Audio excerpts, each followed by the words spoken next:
Okay, hey everyone. Thanks for being a little bit patient with us this morning. We're a couple of minutes late.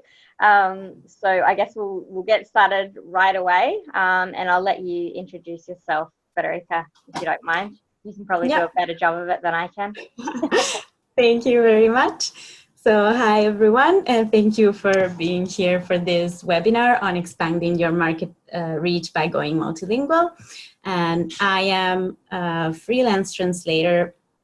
I run a small translation business, which is called Ikigai Translations, which basically means that I'm actually a freelance translator with just a brand name. And I translate from English, French, and Japanese into Italian. And I'm specialized in travel and tourism texts, some marketing, sports, Japanese art and culture, and sometimes I translate also general medical text.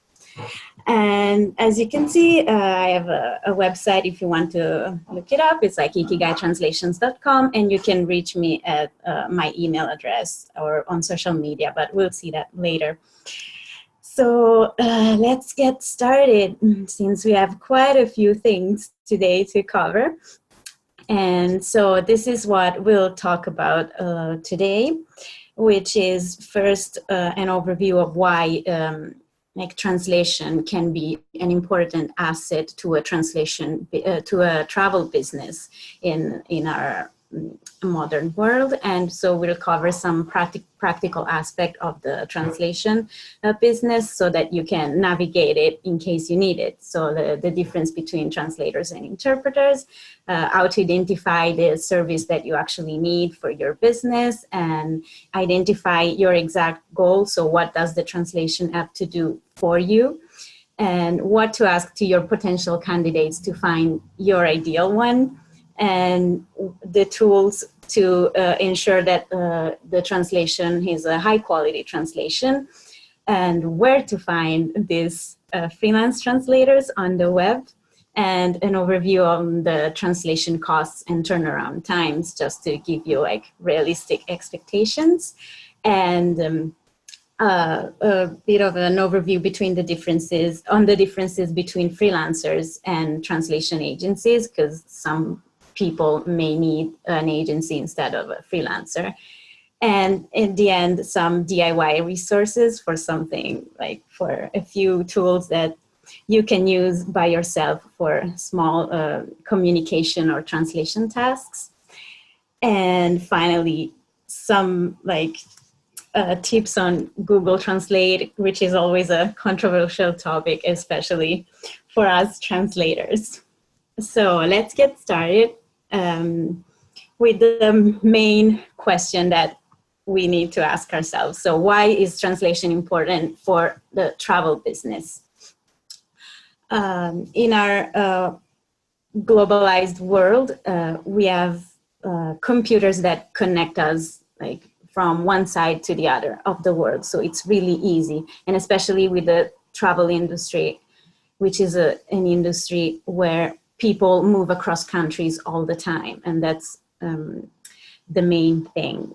And we need to understand the importance of how language connects people, because even if our computers are connected, if we don't speak the same language, we can't understand each other. And that's where language really is important, because that's what builds trust with other people and really creates real connections. As you can see from this chart, only 20% of all the internet users are English native speakers, which leaves out a good 80% of the whole internet population. So if our communication is not localized in the customer's language, it's as if you really don't exist for them. And it seems like a strong statement, but actually there are numbers that somewhat support this. Of course, all the languages are different. So some places have a high percentage of people who can actually speak English, but others not so much. So we can see here, I'm Italian, so I'm giving you an example from the market that I know best. So as you can see here, among the Italian workforce, only 3 people out of 10 are actually able to handle a conversation in English, which is very low. And only 26% of the whole Italian population consults websites in English, which means that just in Italy, which is a quite small market, but nevertheless, like if you have a website that's only in English, you would pretty much lose 3/4 of the whole Italian population because they can't access the information you want to give them. And of these 26%, even a fewer number of people actually feels comfortable in buying something in English, because when you buy something, you always want to be sure that, you know, like you're buying something that is compelling to you, it's useful to you. And if you don't understand and you're not 100% sure, then you just leave and go somewhere else where you can make sure and you can understand everything. So why, a few reasons why translation is important. As we have just seen, if you have your website or materials or brochures translated, you have a much wider reach because the pool of potential customers grows exponentially. And that doesn't mean that you have to translate your things in all the languages of the world, of course, that's a bit too much, but just focusing your efforts on a strategic choice that makes sense for your market could actually make a difference. The second point is the higher SEO ranking. So like multilingual websites actually rank better, not only on Google, but on search engines that are specific to certain countries, because not all the countries use Google as their main search engine. So like you have more chances to appear on many different search engines on many different countries. So that's already a significant step. Then we have another important point, which is the building that trust with your potential customer. Because if the customer sees that you're going the extra mile to make their experience better, translating your content in a language they're comfortable in using, then you can build a much stronger sense of trust with them and they will trust you more. And finally, you gain a competitive advantage on your competition, because it may seem strange, but quite a few, even among the big businesses, travel businesses, not many are localized. Most of them are just English as of now. So as I already said, like this, you don't have to translate your website or your materials in every language, but just choose those maybe 2 or 3 languages that make sense for your business, and you're already a step ahead of everyone else, or a big chunk of the travel market.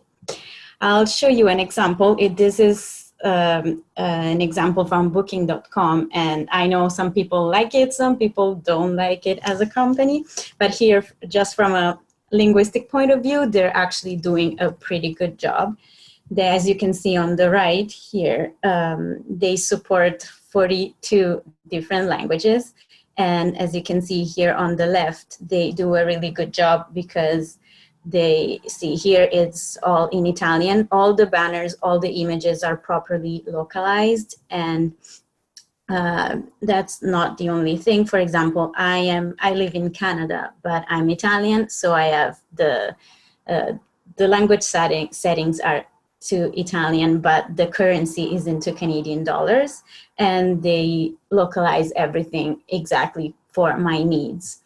And when I communicate with them, for example, when I book something from them, all the communications, like all the customer service and emails, are in my own language, which makes the experience of the user really easy from the first time they get on the website to the actual moment they buy and they book like a tour or a hotel or whatever.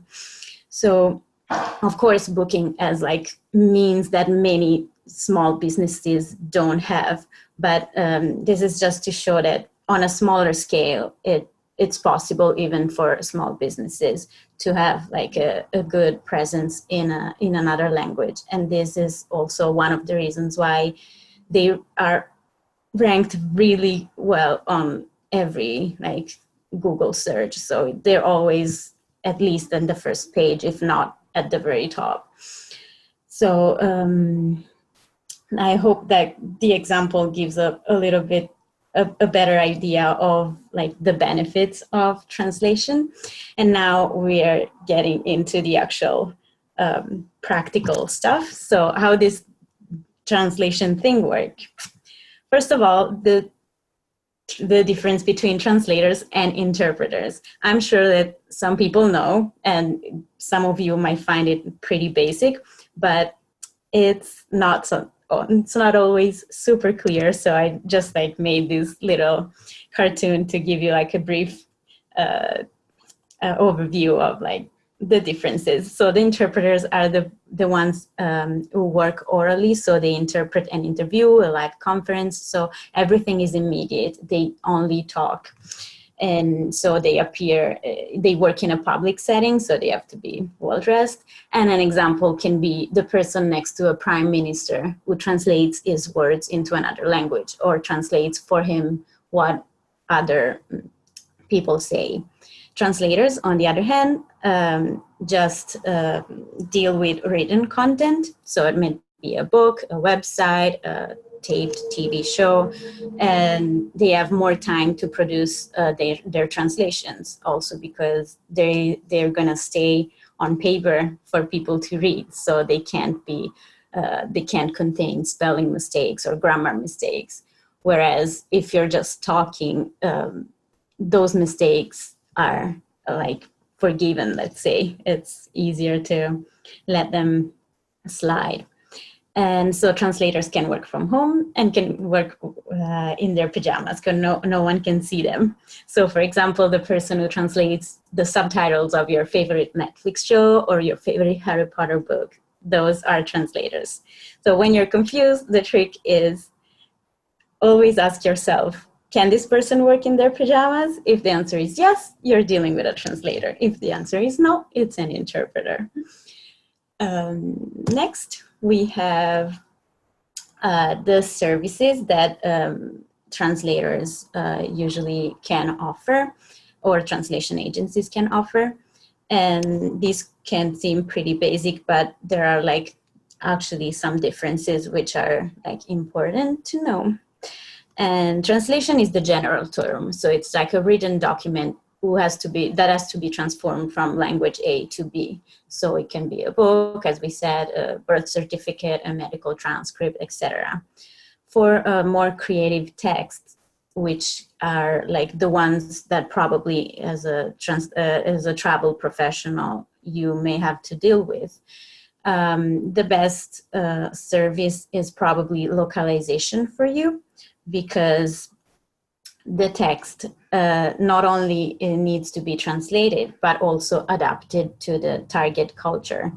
For example, like there are some references, some word choices, they may not apply, or some cultural things that can be different from one culture to the other. So it's important to change them and adapt them to the culture of the target client. So the actual final text may not be exactly the same in the two languages in the end, but the important thing is that perceived message is the same in both. So let's say, for example, that with your copy, you want to attract clients and encourage them to book a tour, for example, on your website. Even if you use like two different two different texts in the two languages, the important thing is in the end, the end client will be interested in buying from you. So the result has to be the same. Now I'll show you an example so it's like a bit clearer. Here we have a page like here on the left we have the French version, and here we have the Italian version of the same web page, taken from like a tour operator website. So I put a small summary on the right, just so you get an idea. The French, we're talking here about tours in Italy. So while the French start saying, some people say that Italian is the language of poets. And once you've been there, it's hard to argue with that.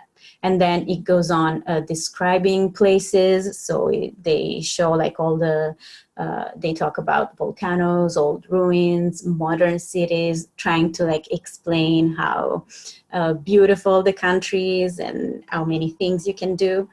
And in the end, it says, as you can see in this practical guide that we prepared for you. So the aim here is to have the person, the potential client, to download this guide.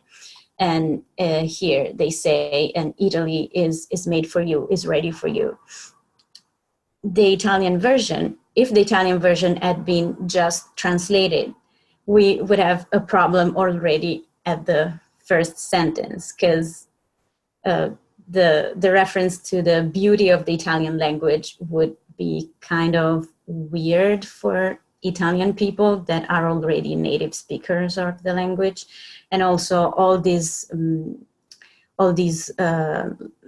Vatican City, the Tuscany, and all these ruins and volcanoes they are the main attractions in Italy. So like an Italian person would already know for sure what they are. So it's not necessary to describe them all. So what does the Italian version decide to do? They focused on what you can do in Italy in different seasons.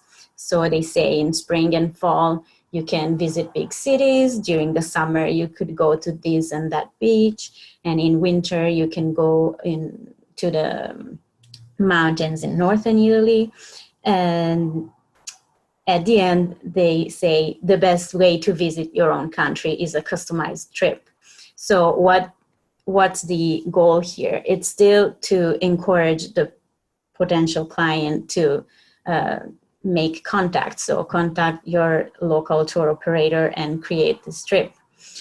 So as you can see, the aim of the two texts is similar, but they express it in a very different way because it's localized for the local market. And this is a very specific example, but it could be something more generic, could be, for example, references to a certain cuisine that can work in a language and not in another, or like visa requirements that are different depending on your target market. So like localization, I would say, is probably the service that the travel industry needs the most. And then we have others we can just like give a brief look. Copywriting is just a text written from scratch in the target language. So not all translators are copywriters, but most are, because the writing skills are quite similar between the two groups. But the copywriter is not necessarily bilingual. So he or she doesn't have to use the source text to produce their own content. They can just look at your materials and write something completely new from scratch. Then we have transcription, which is like when you have audio or video files in a certain language and you want the script written down in the same language. So if it's an interview in English and you want the script written in English. Subtitling is, I'm sure you know, when you have a video and you want subtitles in other languages to appear at the bottom of the screen. And since subtitling has a very specific set of rules, not every translator is a subtitler. So if you're looking for this kind of service, you have to make sure that the translator has this kind of skills so is able to actually implement subtitles in your video. And finally, there's a voiceover, which is when you have a video or audio in a language A and you would like the audio or video version in language B. This is a bit more complicated, and usually translation agencies are your best bet for this, because sometimes you need to use like actual voiceover artists to voice the translated script. So it's a combination of services that probably a translation agency can handle better than a single translator. So now that we have more or less an overview of the services and of the difference between translators and interpreters, we have to ask ourselves an important question, which is, what do you want this translation to do for you? So since translation can be an important marketing tool for your business, it's important that, and it's fair that you want to make the most out of it. And to do that, you need to exactly have in mind what the goal you want to achieve with your translation is, because this is going to affect the way the translator is going to work on your text, and the tone of voice, the register, the terminology he or she will use. So for example, does your text need to inform people or to wow people with your services? Or you really need to ask yourself how you want like your audience to perceive your brand or services. It's more like a corporate tone. It's a luxury brand with a certain tone of voice. It's more informal and catchy. So this is like an important question to ask. Then, as we already said, like choose your languages strategically and study your ideal market. So you can start, for example, looking at your Google Analytics and looking at like who visits your website, and or also looking at some data. Like, for example, I was doing some research and I found out that the number of Italian tourists going to Japan has exponentially increased in the past 3 years, something like 15% or up to 20%. And it's all the specialized tours that Italian companies offer to go to Japan are always fully booked months in advance sometimes. So that, for example, it could be a really good insight to think about for Japanese tour operators or tour operators specialized into this in Japanese, in tours in Japan, saying, okay, maybe the Italian market, it could be like something to consider, because Japan is really popular right now. This is, I mean, just an example, but to give you an idea. And finally, it's important to choose how much of your content you want to translate. You don't have to translate everything, like all your website, all your brochures, all your materials right away. Starting small is okay as well. You can start with 3 pages, for example, I don't know, your homepage, your about page, and your services. Or if you're going to a conference somewhere, maybe trying to get your brochures translated in a couple of languages. And then you evaluate your results and you go from there. So like, how many words do you need at first to get started and see if it's working? 500, 10,000, 1 million. There's no set rule, but these are like aspects that you may want to consider before starting to look for a translator. Once you're clear on all those points, we are going to see how and where to find professional translators. So, what to ask to your potential candidates? These are like important questions like that you may want to consider, and you want to make sure that the person you're dealing with has like all these characteristics. So first of all, the most important point is he or she a native speaker of the target language? And the answer should always be yes to this.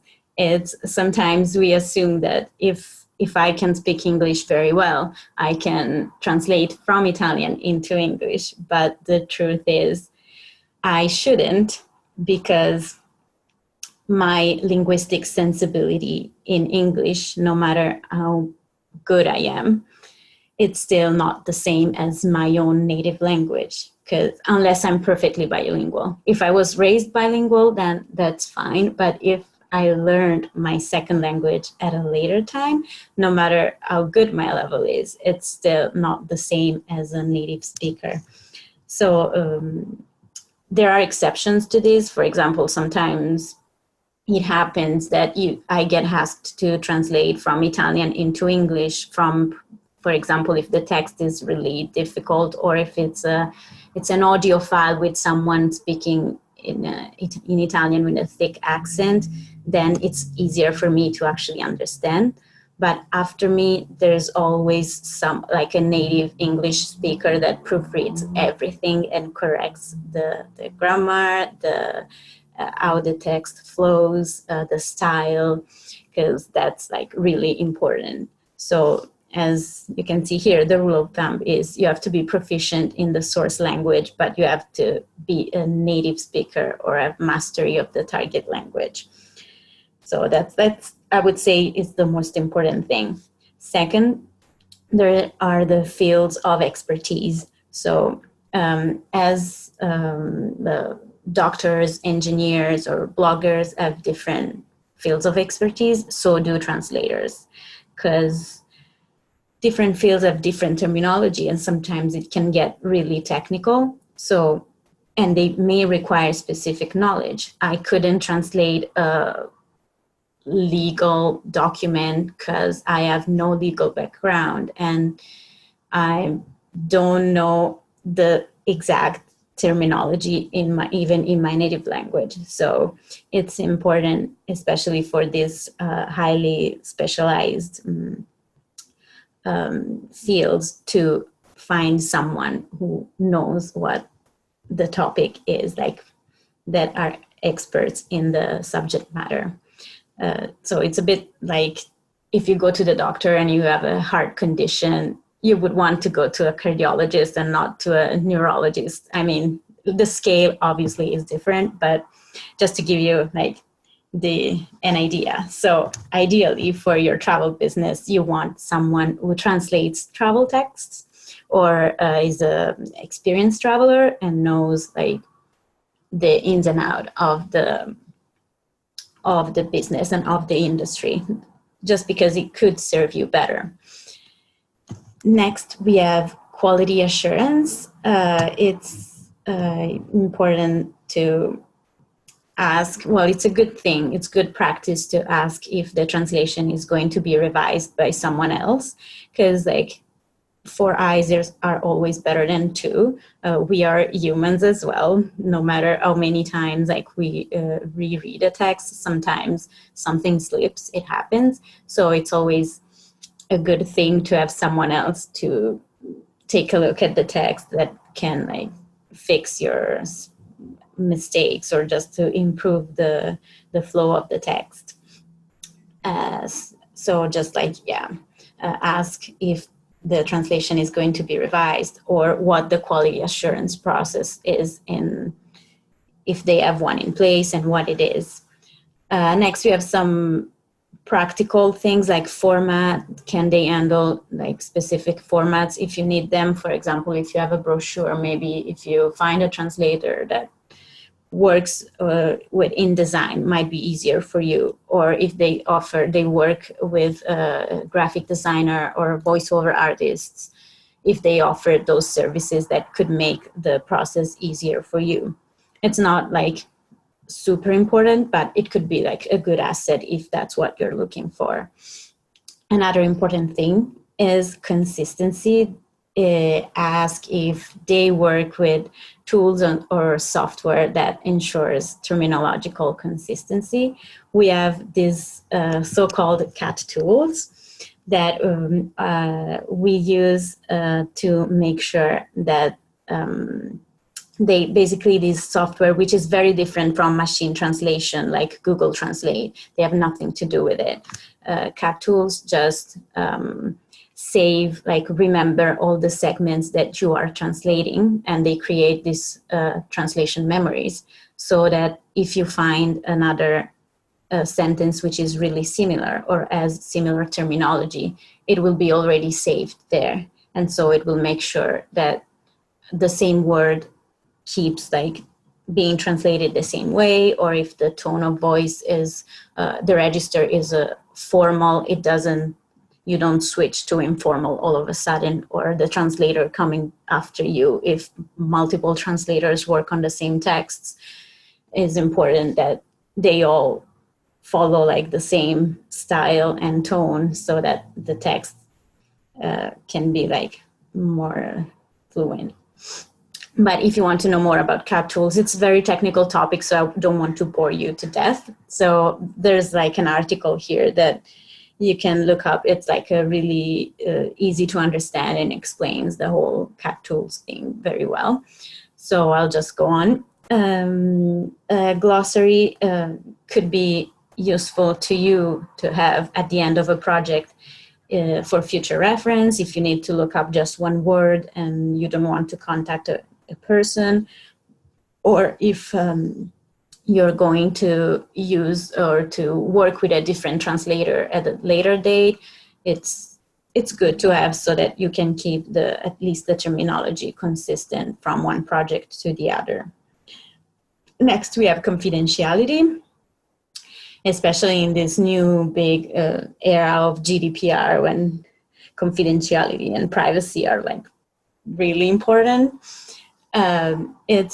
It's good like to clarify the confidentiality level at the beginning. So most translators are already used to signing NDAs and keeping projects confidential, but it's good to just make clear what has to stay confidential, or what can be shared as a portfolio piece, for example, or if the translator is allowed to say that they're working with you or not. These are all things that you may want to check at the very beginning of a project.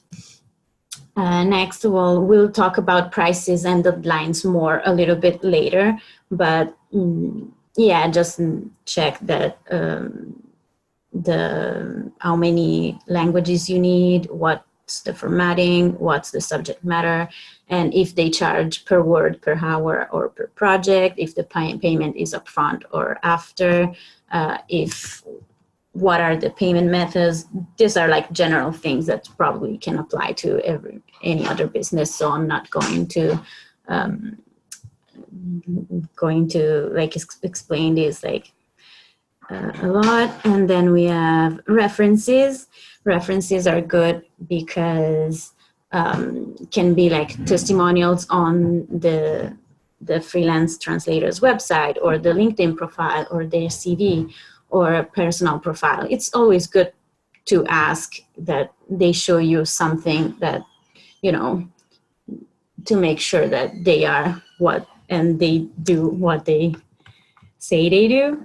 So don't have to ask like for thousands and thousands of pages, but most of the times website link or a LinkedIn profile will do the trick, and you'll see if that person can be the right translator for you.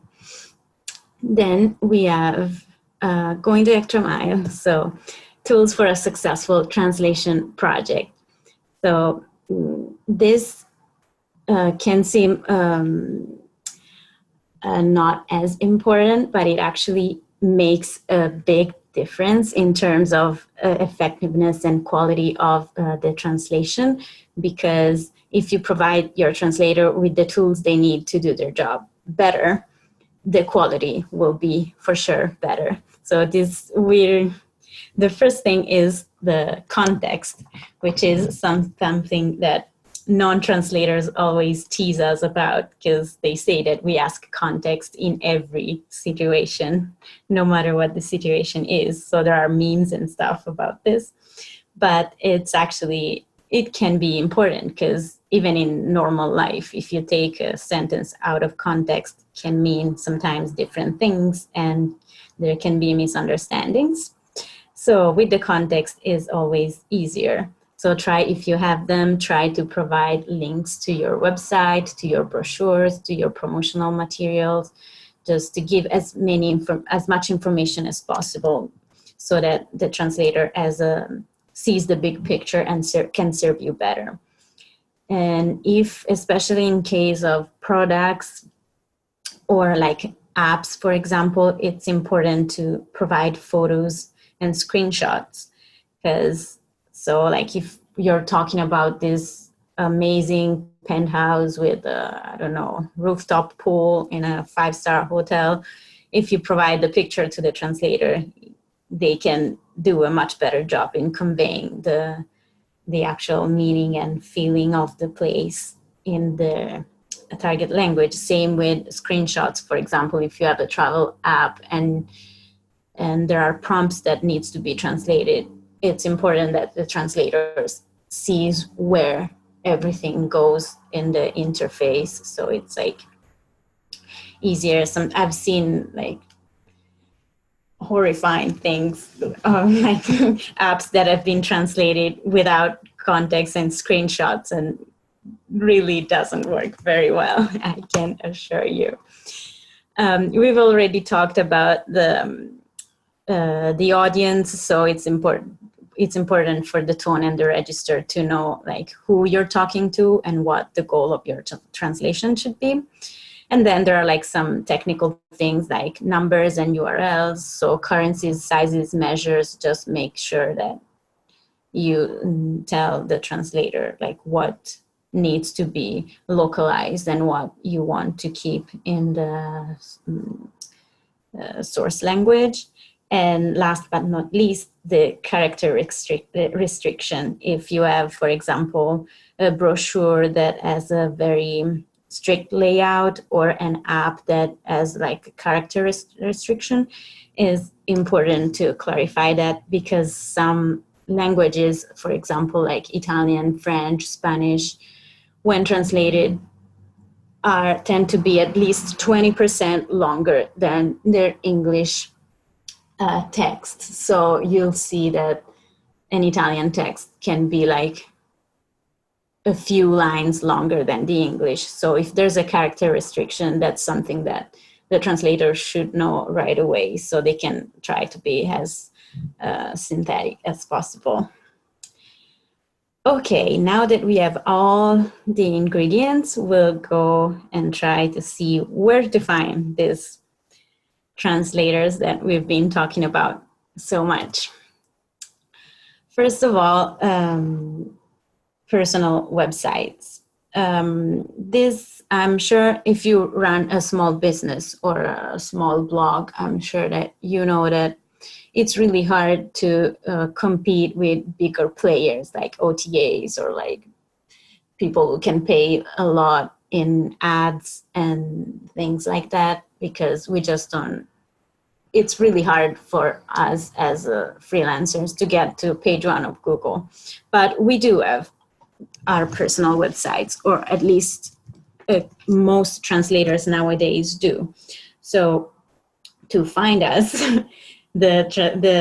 try to make your search as specific as possible. And if you really want a freelancer, then of course, if you want an agency, they will be all on page 1, and that's no problem at all. But if you decide that a freelancer is a good fit for you, it's just a matter of being patient and just like scrolling down a bit and trying to find the person for you. With that, social media can help a lot, especially LinkedIn. It's a goldmine of information, I find, because you can browse profiles, posts, portfolios, articles, and you can actually like search by job, by occupation. So if you put in translators from, I don't know, Chinese into English, you'll have already quite a few names right there, and then you can check their profiles, and from there maybe get their contact information or be redirected to their websites from there. Facebook is another tool, but because there are like so many groups for translators in different languages, here you can find some examples. So translation jobs and translators, digital nomad translators, and so forth.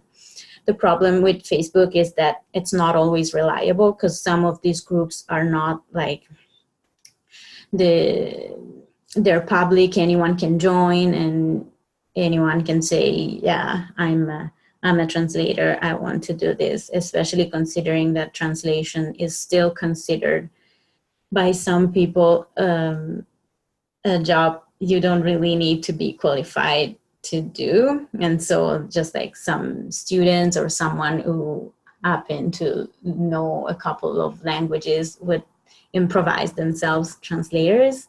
And so on Facebook it's harder to know like to who's good and who's not. Instagram could be another one, especially for travel. For the travel industry, I find that a lot of travel translators are on Instagram, showing like the way they combine travel and work.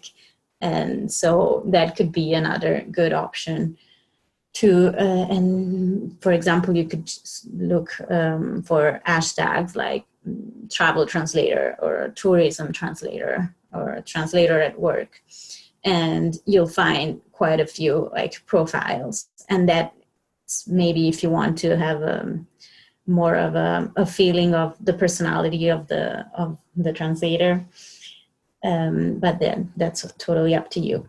And finally, another very powerful tool are translation platforms. The most important one, like the most used one, is prose.com. Other two are translatorscafe.com and theopenmic.co are quite good as well, but I would say that Prose is definitely the most used one. And they are giant databases where you can look for translators in any language combination anywhere in the world. And if you actually want to post a job and receive like quotes from people, you need to create a profile, which could be like an option if that's something that interests you, or if you have regular projects. But otherwise, you could just use it as a database and without registering or anything. And then from there, you can get your contact information that you need, and then you can move the conversation somewhere else directly with these people. So yeah, I would say these are the best options to find translators online. Then there's referrals, of course, and word of mouth. That's always a good option. But if you want to find them online, I would use these strategies. Then we get to costs and turnaround times. This is something most people I know are interested in.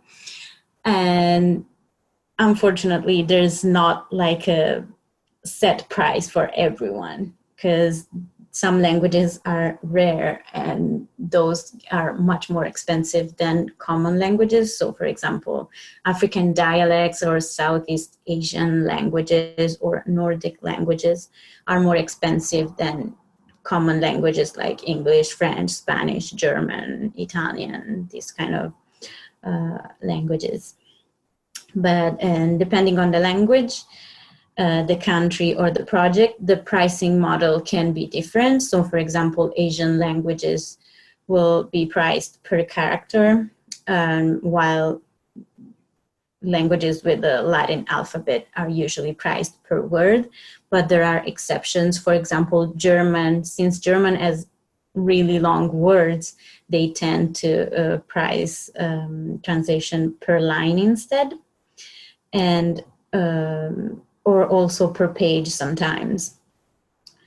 Then there's like per hour is usually, editing and proofreading is usually done per hour, or for complex projects, it can be like a set price for the whole project. So it really depends on what you need and on your languages.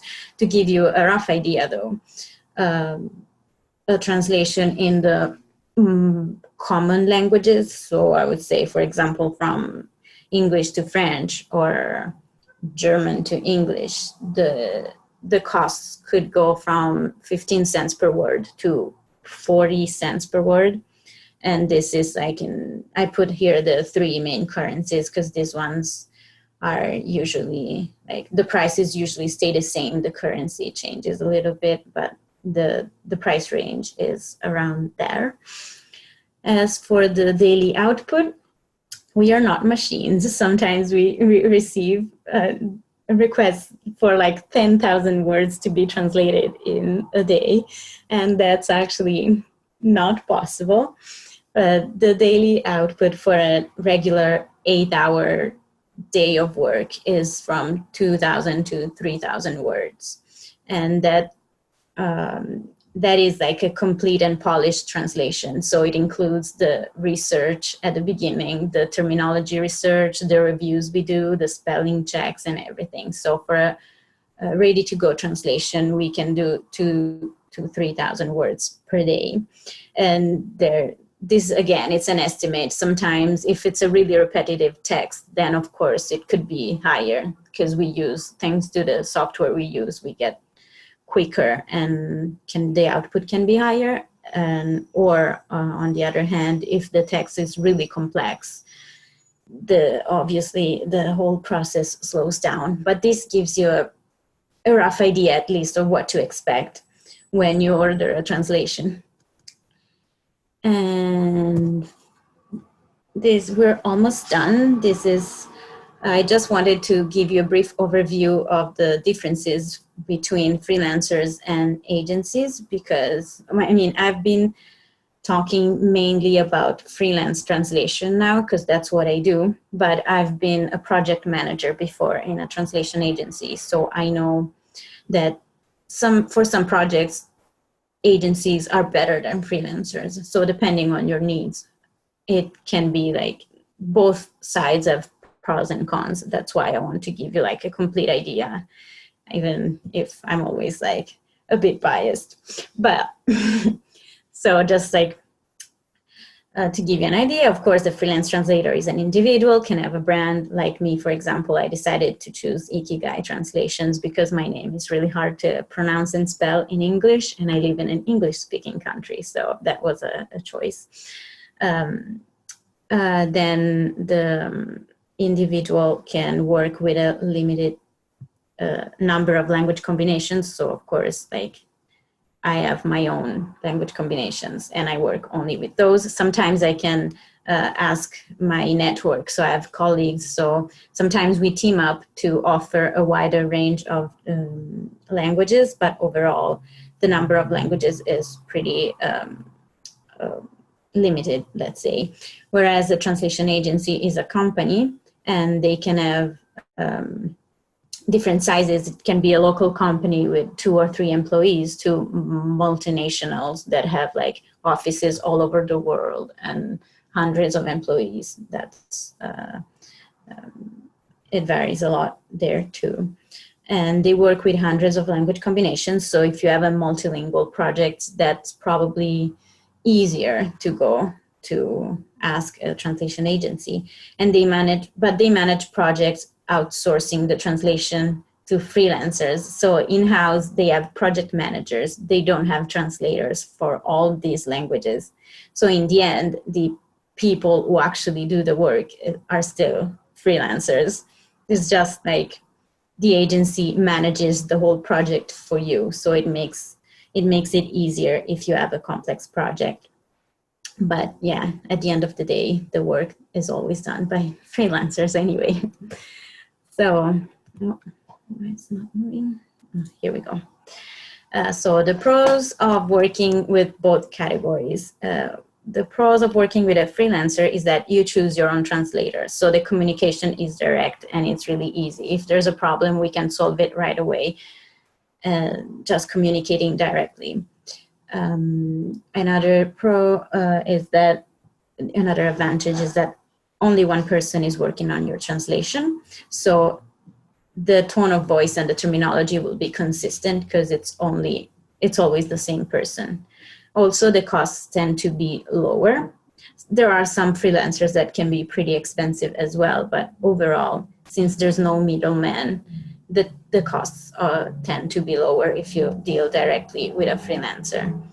On the other hand, if you work with a translation agency, they can handle big multilingual projects, which means that if you have like 10 languages or 15 languages at the same time, it's easier like for you to just ask a translation agency to take care of it for you.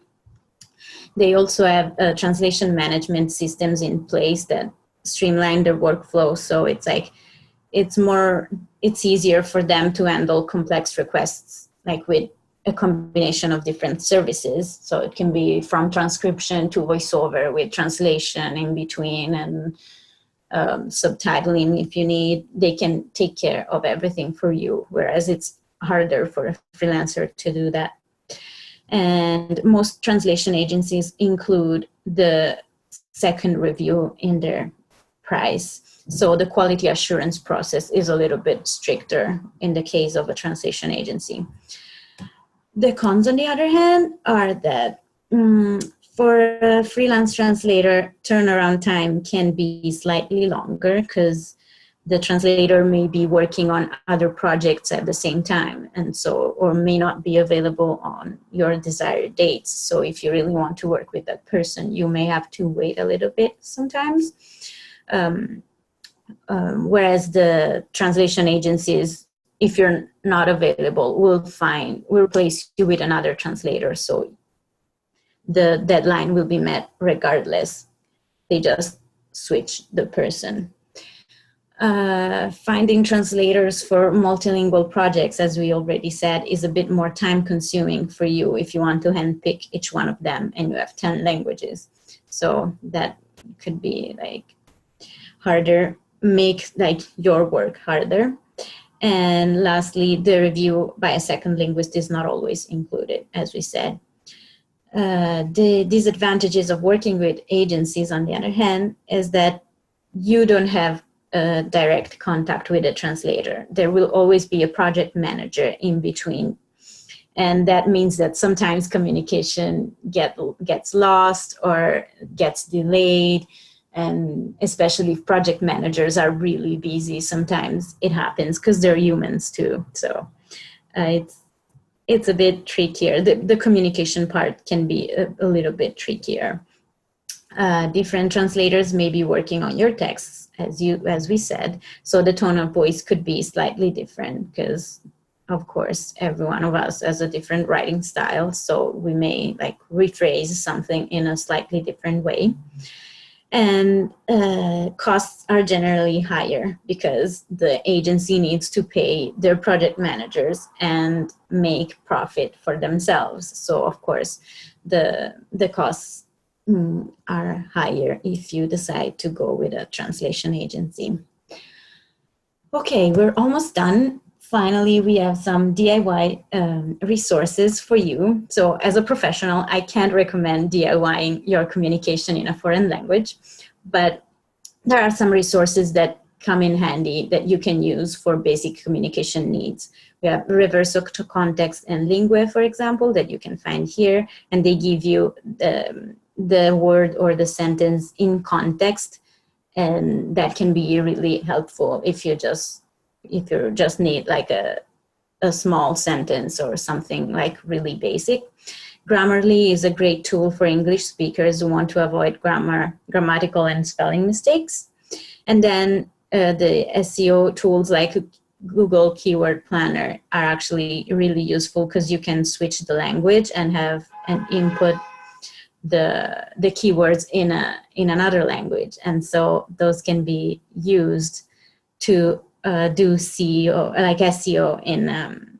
in another language. And actually now translators are starting to offer this service as well, because SEO is so important nowadays that we have started offering like keyword research in your target language. So we do the research for you and see which ones are best for your target market. But if you want to do it yourself, this can be like good tools that you can use too. Finally, just to end on a lighter note, I wanted to talk about Google Translate because it's for sure it's a great tool. It's really powerful, and sometimes it really helps to get the gist of messages that otherwise we would have no way to understand in other languages.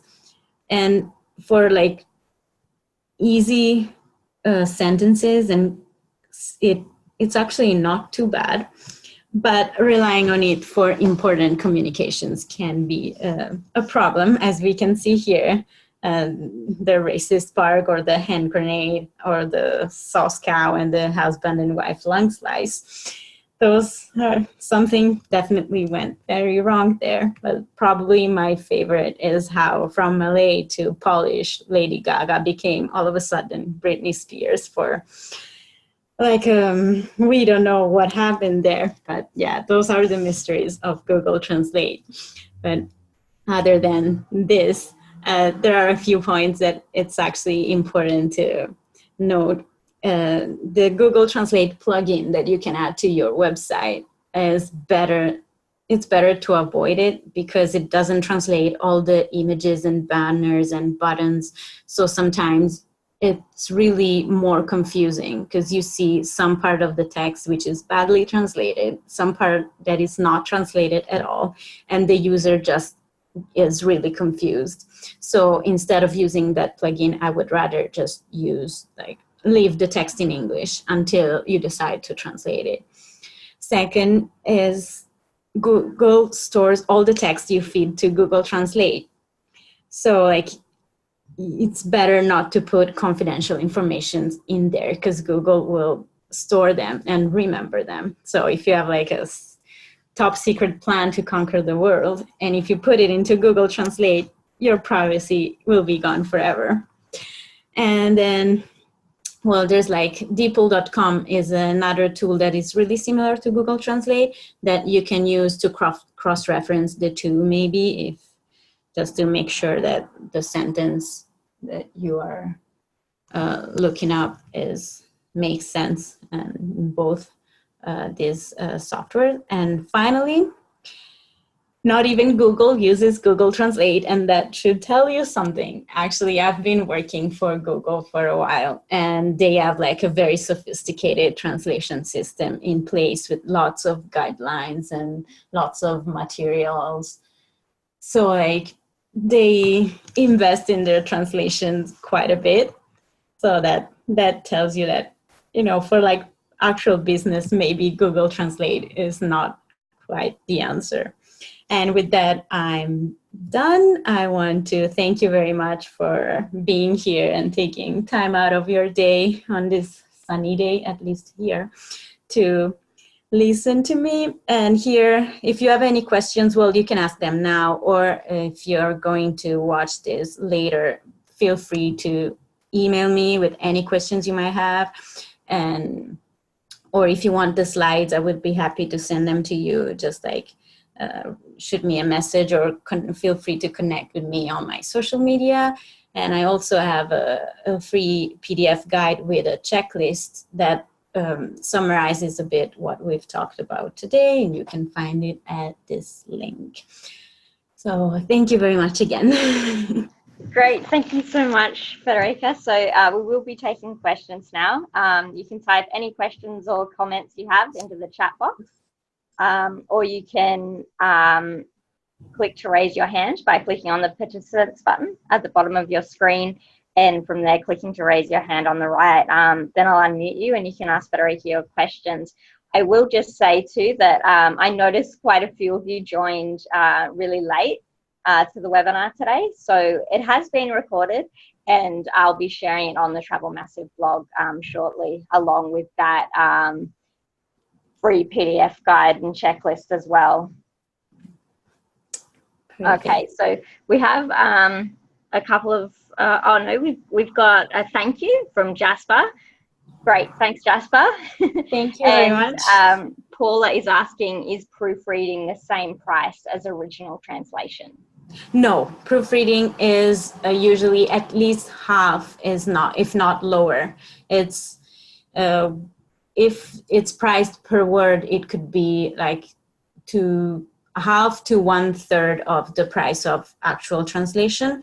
But most people charge by the hour, which I would say an average price is from 20 to 25 to $30 or euros, depending on the subject matter or on the language combination. But yeah, it's much overall is less expensive than translation for sure. Fantastic. I think that looks like all the questions we have today. So thank you so much for joining, everybody, and thanks again, Federica, for putting together today's webinar for us. Before we go, I will. Thank you. So before we go, I will just say that we have a bunch of new webinars up at the moment. So take a look and sign up for any you might be interested in.